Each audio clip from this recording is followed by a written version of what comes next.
Hey there, and welcome back again to YAS, a stripper podcast. On this podcast, we'll discuss how classifying each other as people and workers is dangerous to society and marginalized groups of people. We'll also talk about the climate in and outside of the strip clubs and all of the amazing things that strippers do. And of course, we'll talk about all of the things in between. I'm your queen, A.M. Davies, and this is YAS, a stripper podcast. Hey there, and welcome back to another episode of YAS, a stripper podcast. Today's format is very different. We decided to have strippers call in from all over the world. We have mostly American strippers, but also from the UK and from Canada as well.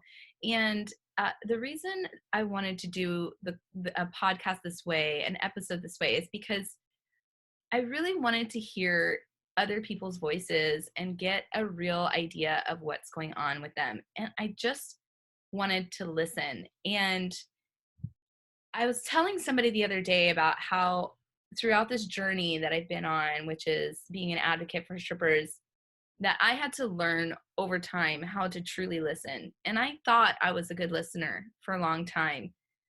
And it kind of just dawned on me overnight one day that I wasn't really truly listening to what strippers want or what they're going through. I had learned all this new information and I was just spitting it back at them as information that they needed to know. And it was the only information they needed to know. And it was the right information.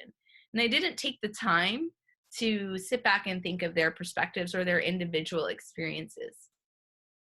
And so that's why we're having this format today.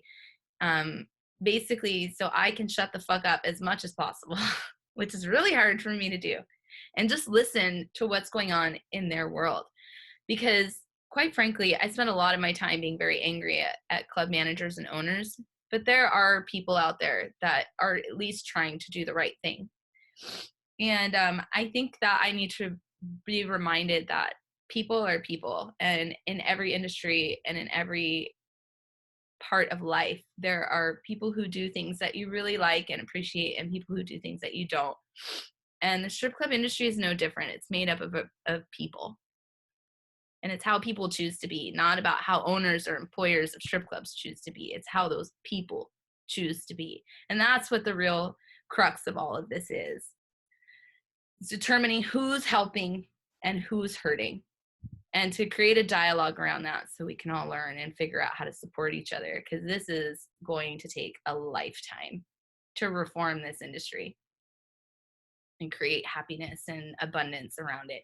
So we're not doing 4-for-1 today. We're not doing stripper tips. We are just listening to these amazing dancers tell their stories and to connect with them. So I hope you enjoy.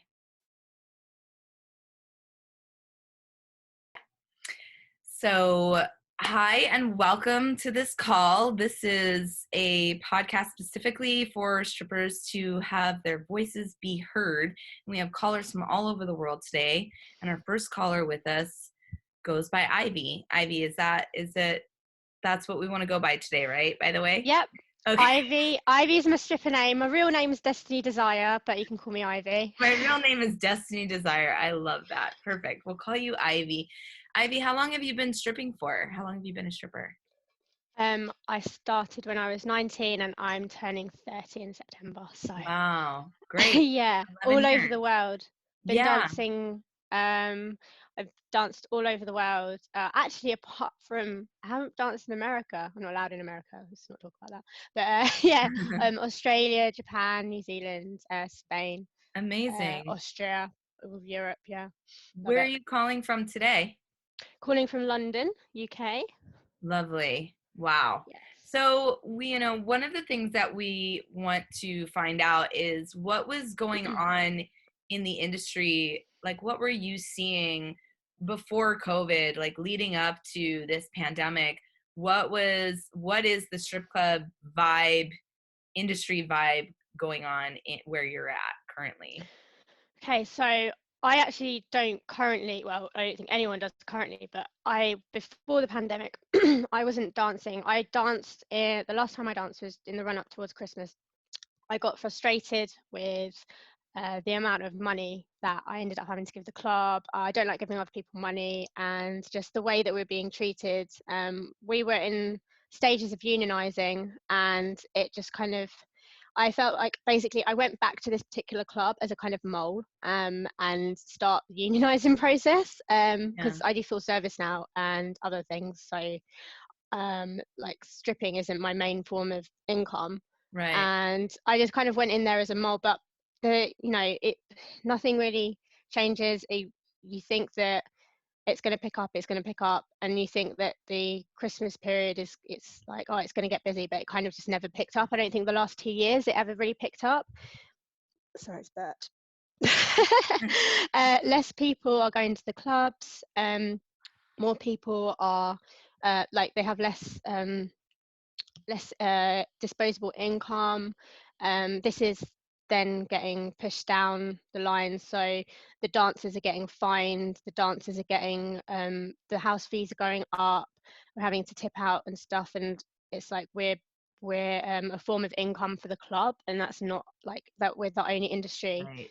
that I can think of where the workers, the employees, if we can be called employees, like are they say we're keeping the business afloat, but that's not true. Like, if you took us away, obviously there would be no business, but there's bars, there's clubs where there aren't dancers, people still go to them. Like, people still want to spend their money and go out and have fun. Like, Yeah. I don't know, it's just really annoying because they say that, oh yeah, the rent's going up in London, obviously the economy is going shit, people have less money to spend, and it is getting worse. But I think for them to put more girls on, so we're covering their rent, like they Right. say, and then we're all like fighting against each other, it's just like, oh, it's just disgusting. Imagine if there were no house fees and there were only so many girls on, and we all made like shitload of money, like because there were less girls competing for it, there'll be a better run club. But they just don't think like that. Right. So do you think that people aren't, because what I see in America is the money that they spend on advertising has changed or gone down. They don't advertise, and they rely on the dancers and on social media solely, where sex workers are continuously banned, and sex worker accounts, which would be a strip club account, are shadow banned a lot, not very visible. So like, are you seeing like maybe they're not initiating enough people to come into the clubs to make it, like, because you said they're spending money at bars and stuff, so. I have never worked at a club that have spent money on advertising to a point where I noticed it. So I've worked in many clubs where they say, oh yeah, you got to go on promo. So like, each girl's got to go on promo tonight, like walk around the town, hand out flyers, flirt with people. This is like, maybe we get for that like a drink, and I'm sober, like I don't want to drink. So we have to do it regardless. And what if like you don't want to out yourself as a dancer for whatever reason, like they still make you, and otherwise you get like penalized for it.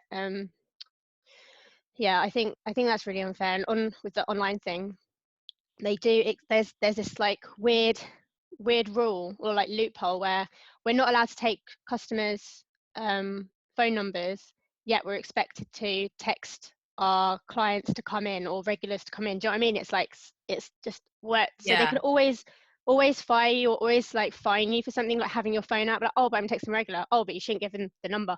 Oh, why are there no customers? Girls, text your regulars. Do you know what I mean? It's just like, Oh wow, God, that's so confusing. It's like they do it's that on very purpose. confusing. Yeah. It's just Um, like to keep the rules like not concrete, and it just keeps you like on your toes and like them in charge, so they can just throw around any fines at any point, and they're always like, right. yeah.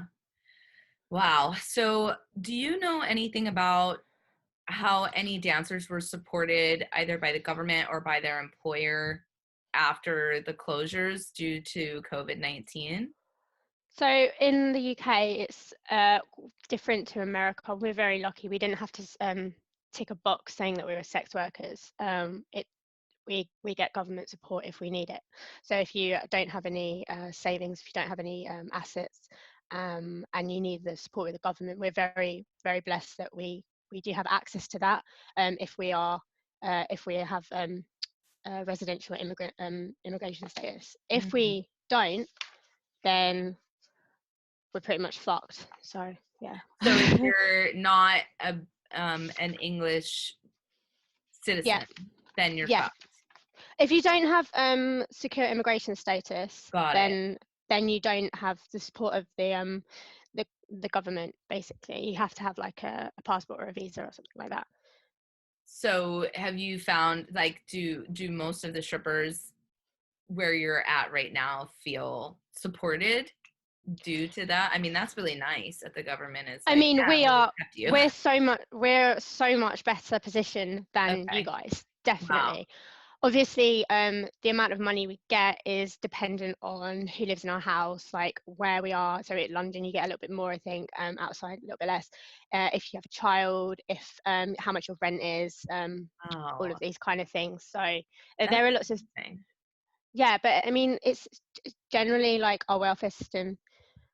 I mean, like it's, I can't speak for everyone, and I know there are lots of sex workers that that like find it really difficult to get their allowance, or their disability isn't recognised for whatever reason, which is really fucking shit. But I mean, I had to go on benefits like a couple of years ago, and for me personally, I had no problem. But Yeah. now there's other ways in which sex workers, my circle anyways, the people that I know have been going online to make money. Totally. And obviously we all pay taxes, wink wink. So so yeah, girls have been going on to like OnlyFans and things like that to make some extra income. Yeah, and I'm like learning new things about OnlyFans. I'm about to kind of dive into that and learn more. But I was on OnlyFans for a minute, and then I don't mess with that site anymore. I find it to be exploitive, and I want to be more in control of my content. I don't want it on a third-party platform, like when my fucking vagina is out, you know? Of course, So, yeah. Wow. Do you have any other sites? I actually went to a workshop yesterday. I was in a Zoom workshop yesterday. Yeah. That was run by Umbrella Lane, a great organisation supporting sex workers, and it was an introduction to online sex work. It was really, really good. It was like, because I'm basically a beginner, like I'm an in-person sex worker, and being forced like online, when I've always said no, I don't ever want to do online because I'm not in control of who can see me, and I like to have that face to face, like I can read the client and like, are they enjoying it? I need that validation, girl, you know? Yeah.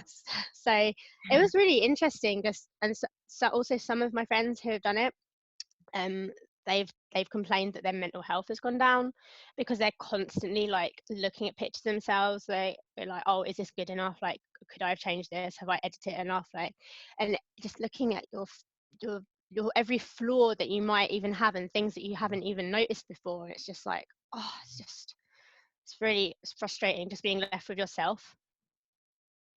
Yeah. I hear that. It's just like hitting me, like how hard it is to represent yourself as an expressed woman and to maintain self-confidence on a regular basis because you're doing exactly what you said.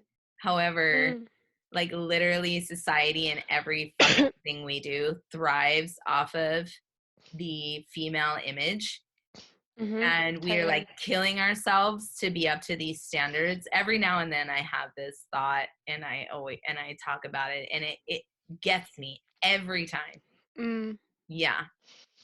Yeah, So it's really tough out there, and yeah. I mean, I've not dived into much online stuff. I've been nerding out and like making a website so that it's kind of like for everything that I do, so that it's ready when I can do like in-face work again. But I mean, yeah, it's scary, like having the idea of like launching OnlyFans and your content, and like, oh god, like, are people gonna like it? Is it good enough? Like, do you know what I mean? Yeah, totally. Well, because normally like you go to the club, you go to do a job, whatever, And then you come home and you're like, all right, that's cool. I have a shower, wash the club off me. And it's like, cool. I'm not Ivy anymore. Like I'm done. Like I'm done with that. Yeah. But if you're just in your house doing like content all the time and constantly on social media promoting your brand, it's like, when do you ever turn off?